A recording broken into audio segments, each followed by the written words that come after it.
Bonjour, je m'appelle Nicolas Delestrin, je suis ingénieur en télécommunications de formation. Je travaille dans le secteur de la relation client depuis un peu plus de 15 ans. J'ai travaillé chez de nombreux acteurs du marché et je travaille chez Lecointe depuis un peu plus de 6 mois maintenant.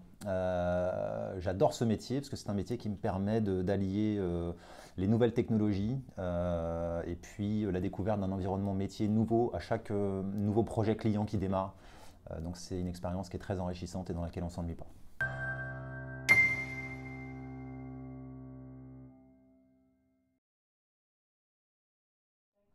Alors, pour bien réussir un projet de centre de contact, les clés du succès, c'est d'abord de bien cadrer le besoin du client et de bien tenir compte de ces problématiques métiers qui sont en général spécifiques à chacun des clients, même si on retrouve des grandes lignes en commun sur différents projets. Ensuite, la méthodologie du projet et l'aspect documentaire sont très importants pour la bonne vie du projet. Et enfin, l'accompagnement du chef de projet au client dans les phases critiques au niveau opérationnel, qui sont en général les phases de recette, les phases de formation et les phases de lancement pour la mise en production, sont cruciales également.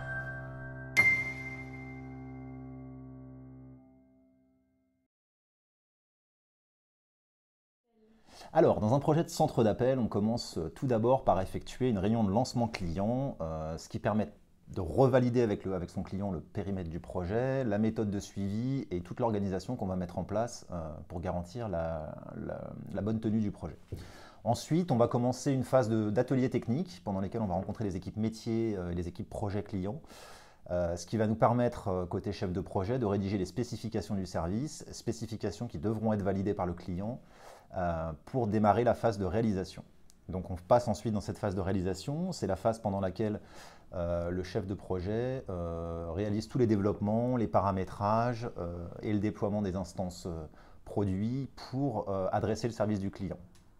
Suite à cette phase de réalisation, on passe par une phase de recette interne pendant laquelle le chef de projet teste et valide que fonctionnellement la solution correspond aux attentes. Et une fois que c'est fait, le client démarre et peut démarrer sa recette VABF, donc la recette de validation d'aptitude au bon fonctionnement, afin de valider que le service correspond à ses attentes une nouvelle fois. Si c'est le cas, on valide la recette par un PV et sur le go du client, on met le service en production pour le rendre disponible à l'usage. Cette méthodologie, de manière générale, peut être découpée en plusieurs lots pour adresser les différents sujets fonctionnels clients.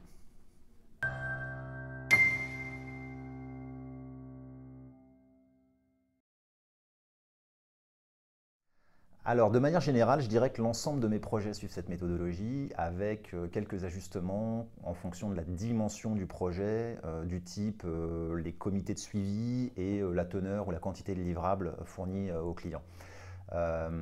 Actuellement, je gère un projet pour une petite start-up qui est en train de démarrer son centre d'exploitation. C'est une start-up qui a un gros succès et qui est très en visibilité sur le marché, mais qui a aussi des gros challenges technologiques derrière. Donc on a un projet principal avec un déploiement de centre de contact qui est relativement simple puisque c'est une société qui démarre son activité d'exploitation. Mais en parallèle de ça, on réalise plusieurs POC avec eux sur des sujets très innovants et très technologiques. Donc c'est un challenge qui est hyper intéressant en tant que chef de projet et qui est hyper motivant à suivre au niveau projet.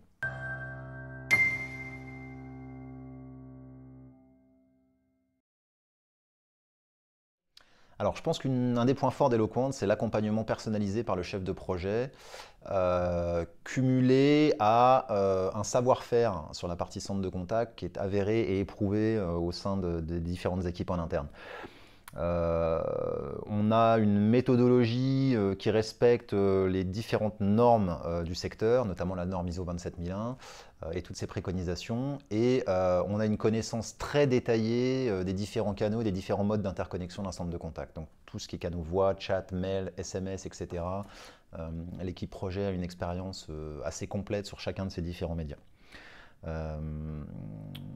Je rajouterais également que dans tous nos systèmes d'information en interne, on a un référentiel documentaire qui a fait ses preuves et qui est utilisé par l'ensemble des équipes, ce qui permet un meilleur partage de l'information et donc au bout du compte une meilleure satisfaction du client.